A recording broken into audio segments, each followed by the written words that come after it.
Hello YouTube and welcome back to Assetto Corsa. Today we're going to be going back to the last millennium and we're going to be trying out a British touring car. We're actually going to have a look at the Vauxhall Cavalier GSI touring car from 1990 to 1992. So this car was actually, well, this car is older than I am. This car is actually older than I am.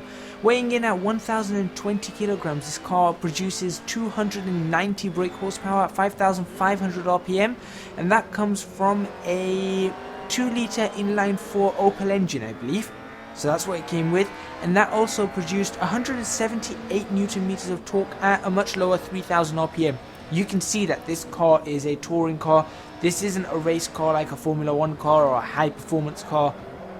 This is a road car turned to a race car, and it's a really good one. Vauxhall was very popular in the 90s. It was Vauxhall versus BMW a lot of the time, and then Ford got in on the act, but Ford was with their Sierras, they were behind. This car's main rivals were the BMW M3 E30, and then they had the E36 BMW, which proved to be a lot tougher.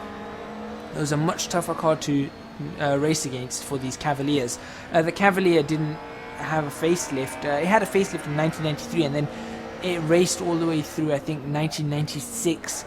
It might have even raced in 1997, I'm not too sure, but then they replaced it with the Vectras. And before the Cavalier, in 1989, which was Vauxhall's first year in British touring car, we actually had the Vauxhall Astra. So they were racing the Vauxhall Astra, and they won the championship with that. And then they moved on to this Cavalier, which was then a touring car, which was a saloon, and it was using the TOCA championship rules. TOCA. Does anyone remember the TOCA racing games? They were good. Yeah. This car had a top speed of 150 miles an hour, and thanks to that inline-4 engine that produced almost 300 bhp, it had a 0 to 60 time of approximately 4 seconds. It also had an X-Track 6-speed manual gearbox. Now this is where this is going to be a little bit interesting. It had a manual gearbox, however, in this mod right now, this is going to be changed. It has paddle shift. So that's something to be aware of, but it is going to change, and there are going to be more liveries coming in as well. The mod is actually made by Rafael Malagali. Malagali, I think we've reviewed something of his before. He's very good at what he does, and just to show you his dedication, he's put over 600 hours of work into this car. That's how much work he's put, and there have been a few others behind the scenes as well, helping him out when he couldn't do the modeling, to get on top of it and keep it going. So, you know, massive thanks to all of them as well, and it just shows the dedication of this one mod author for the work he does. And I think he's got quite a few cars out actually, and we might, I mean, looking at this, I think it might be worth reviewing a whole bunch more, to be completely honest. There's 2 liveries available. Both of them are authentic liveries, but there's only 2 available. There will be a skin pack coming up thanks to I think it's NRAP, yeah, or NW, yeah, NRAP. I think he's making a skin pack for it as well, which will be included in the next version, which shall also fix the problems with the gearbox. Like I said, that was one of the downsides, was that. The other downside, I'm gonna just get it out of the way with, is that it doesn't have its own sound pack. So the sounds that you're hearing right now are not from an inline-4 Opel engine, but they're from a BMW E30 engine. So the BMW E30 that used to be pitted against, this thing's got the sounds from that engine, which is Kunos, one of Kunos' ones, which is the DTM sound pack. So that's what it's using. So that's a downer. I think that is a downer on there. However, don't let that stop you from downloading this car. This car is phenomenally good. I don't like, let me get this right. I like the road cars. I like road cars, and I like certain types of cars, but I don't like cars that don't have much competition. And by that I mean this car doesn't have too much competition in Assetto Corsa yet. It will probably have some competition. I mean, the DTM, I suppose the Group A car version of the BMW should be okay, but by and far it stands alone. By and large, it does stand alone as it is. nevertheless, this car was so much fun to drive. First of all, it's a right-hand drive. Being a right-hand drive meant that I just felt naturally more comfortable with it. And to be honest, right-hand drives are a lot more comfortable for racing drivers because of the way a lot of tracks go. I mean, if you look at this track, okay, it is Donington, so it is going to be clockwise, but a lot of tracks are clockwise, which means that you're often turning left. Yes, you do turn right a bunch of times, but more often than not, you're turning left. So to have the car or the wheel on the right-hand side, you've got a better judgment over the apex of more corners than if you've got it on the opposite side. Just saying. As I say that, I decide to go off into the gravel. Anyway, moving on from that. The modelling on this car is absolutely fantastic. I love both the interior and exterior modelling. Very simple. Remember, these are very old cars. You're talking 1990s. Very, very old cars. But they were stripped bare. The cars were stripped bare. I mean, this car only weighs 1,020 kilos. The cars were absolutely stripped bare. So you can see here that the steering wheel, very simple. The actual display has changed. Instead of having your analog speedometer and tach and mileometer and everything in there, oops, there goes my voice, mileometer and everything in there just in front of the steering wheel, you've got this small digital display. Very basic display, nothing fancy whatsoever. You've got the engine start switches and everything where you'd expect to have the cassette player. Yes, we're talking 1990s, we're talking cassette player. Some of you might not even know what that is, but we did used to have cassette players there.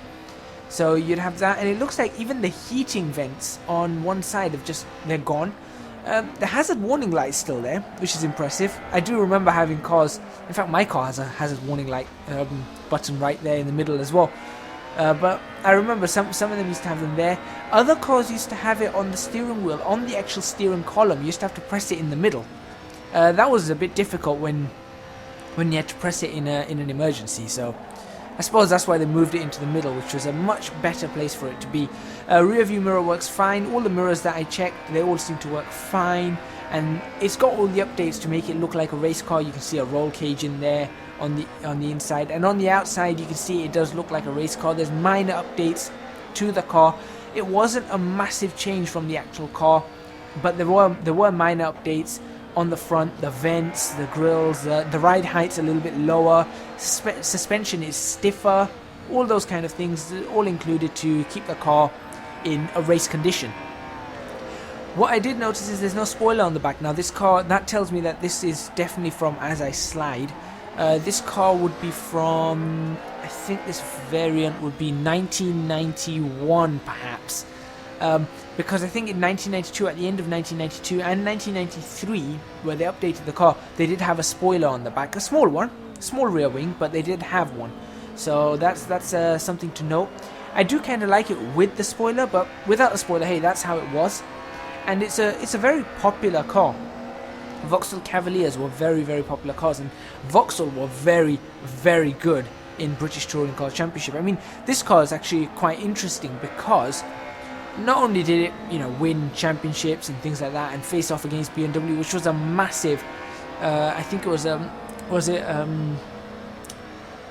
what was his name? John Cleland, I think, and it was Frank Sitner. And for people in Britain and maybe Europe, I'm not sure, they might know the name Sitner from Sitner BMW, and so you can guess who Frank Sitner drove for. But there was a massive heated battle throughout the season for the championship winning spots in that championship. I think this was the 1991, maybe 1992 season. So it was a big battle. Vauxhall versus BMW was a big thing. Britain versus Germany all over again. It happens quite a bit actually. British cars versus German cars. It's a very popular thing. I suppose they both make pretty good race cars, and of course the Italians come in on it as well. But at that time the Italians really weren't interested. In fact, I still don't think they're interested in a British Touring Car Championship. We've got a Volkswagen. We've got Vauxhall with the Insignias and the Astras. We've got who else does it? Does Ford still? Ford used to race Mondeos. I remember they used to race Sierras, Mondeos. I don't know whether they still do any. It'd be nice. I haven't really watched British Touring Car Championship in a bit. There's Honda. Honda do a bit on there, but really the Italians don't really get involved. I suppose Alfa Romeo was pretty good.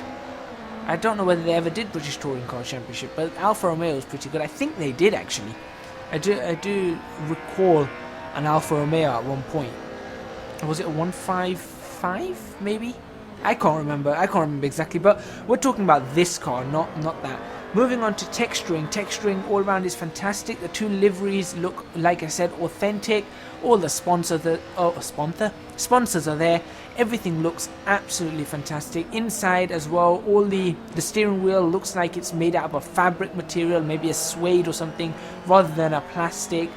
The roll cage, the paint on it does look a little bit plasticky, but the rest of it does look as it should. So the fabric looks like fabric, the glass looks like glass, and of course the actual plastics look like plastic. So that's pretty good. I like it when those things are authentic. Same for the outside, with all the texturing on the outside, the body, the rims, the brakes, everything looks good. Lights work quite nicely on there as well. It doesn't shine out, it doesn't glare at you in that strange fashion that some do, where it gives you that bluish glare. This actually gives you a more 90s style standard headlight look. I know that's a lot of cars have moved away from that now towards these more Xenon style lights, but this is an old car, so it looks old. Sounds we can't really talk about, like I said, because they don't belong to this car, so that's something I'm just gonna go past, and we're gonna finish off with physics. Physics on this car are definitely its strong point. It's a very, very fun car to drive. It's very, very classic in its handling. Now, interestingly enough, this car started off as a rear-wheel drive, then it became a four-wheel drive, and then after all of that, it became a front-wheel drive. So it had its moments. I think the rear-wheel drive was actually quite a decent car, very stable, very balanced, but the technology wasn't there to, get the speed out of it and get it going to a race spec. So they moved it over to four-wheel, then front-wheel drive. It's quite interesting to see how they changed around the drivetrain and where they put the axles and everything. So there's that. But this car felt to drive like a British touring car. When you watch British touring car races online, I don't know, I mean, another one I guess you could watch is DTM. When you watch DTM races, British touring car races, Japanese touring car races, when you look at touring cars in general racing around a track, they go fast, they accelerate like mad, they go around corners, they often slide in and out of corners. They are very, very, I suppose, they're show cars. They really are show cars. Whereas Formula 1 is like a pinnacle of motorsport and engineering and all that, this is more like you get in the car, you've got a car, it's ready to race, just go and throw it around the track as fast as you can for as long as you can. And that's the way you do things. If there's contact, there's contact. Who cares? If you're gonna bump into someone, you're gonna bump into someone. Who cares? If you're gonna slide around a corner, you're gonna slide around a corner. Who cares? That's what these cars were. And when I was driving this car, that's exactly how I felt. You can see here, I'm sliding around some corners, I'm going off, I'm not really crashing, but I'm going off, I'm into the dirt. I'm trying to push the car towards its limit just to see where it can go. And through all of that, I felt like I was driving a touring car. I didn't feel like I was driving a normal car, I didn't feel like I was driving a supercar, or a race car, or a Formula 1 car. I felt like I was driving a touring car. The closest car I think that comes to this, apart from the BMW E30, would be the Alfa Romeo, the Fiat 500 Abarth, Assetto Corsa version. That would be the closest it comes to a car like this. It's just pure fun. That's what it is. It's just pure fun. You're not going to get super massive quick lap times out of this. You're not going to get... you're not going to have mental fatigue from this car. What you are going to have is a smile on your face. You're going to have a smile on your face, and that is massively to do with the type of car it is and the fantastic way in which it's been modeled. The fidelity of this car is perfect. Only thing it needs to switch to a manual gearbox. That's all it needs, with a clutch. I mean, I was actually using the clutch anyway. I was using paddles and the clutch. So that was that's just me being me. And we're coming up to, I believe this is possibly, let me think, would this be the last lap? Coming down the back straight. What is it, lap 12? No, I did one more lap. So that one last lap, I'm gonna obviously conclude, final remarks. It's well worth a download. Download links are going to be in the description box below. As I said, it's going to be updated, so you don't have to worry about it not being a complete car in terms of, you know, the actual gearbox. They're gonna sort that out, and I can't wait for that to be sorted out. It should be good fun. The car itself, I'm going to give it an 8.5 out of 10. Now, you're probably wondering, well, I've just been saying all these good things about the car. Why am I giving it an 8.5 out of 10? I've taken 1.5 points off because it doesn't have its own sounds. Normally, I'd take 2 points off because it doesn't have its own sounds. But this car has impressed me so much in all the other ways that I've got to give it an extra half point. And that extra half point is normally reserved for those that I give a 10 to.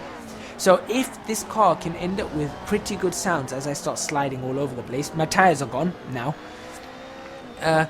If this car can get pretty good sounds, it's going to be a straight 10, and that's the last thing I think we want from it. Get that gearbox sorted, that's on its way. Get custom sounds on this car. Malagali, Raphael, go get yourself some custom sounds on this car. It's going to be fantastic. Everyone's going to love it. Thank you very much for watching. Please remember to hit the like button if you like this video. Subscribe to our channel for more videos on Assetto Corsa. I'm just going to pull back into the pits here. And leave a comment in the comments box below letting me know what you guys think of this car. Thank you very much for watching. I hope to see you guys next week.